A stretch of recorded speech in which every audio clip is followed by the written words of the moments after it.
தாய் தமிழ் உறவுகளுக்கு வணக்கம். ஆட்சி மாறியதால் தனது பதவியை ராஜினாமா செய்தார். ஆட்சி மாறியதால் தனது பதவியை ராஜினாமா செய்தார் என்ற தலைப்பில் இந்த காணொளியை நாம் காண்கிறோம். நடைபெற்று முடிந்த தமிழக சட்டசபை தேர்தலில் திமுக ஆட்சியை இழந்தது.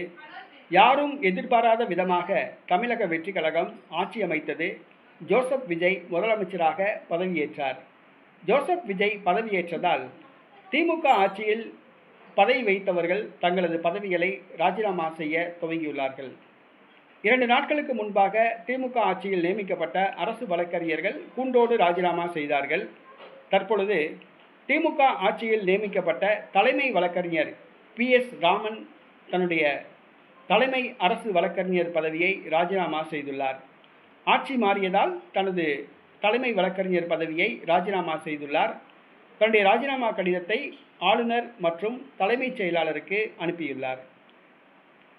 புதிதாக பதவியேற்றுள்ள தமிழக வெற்றி கழகம் புதிய தலைமை வழக்கறிஞரை நியமிக்கும் வரை அவர் தலைமை வழக்கறிஞராக அவர் செயல்படுவார்.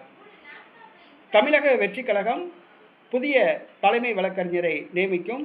அது அவர்களது கட்சியை சார்ந்தவர்களையே நியமிப்பார்கள். இது வழக்கமான ஒன்றுதான். தற்பொழுது ஜோசப் விஜய் முதலமைச்சராக பதவியேற்றுள்ளார்.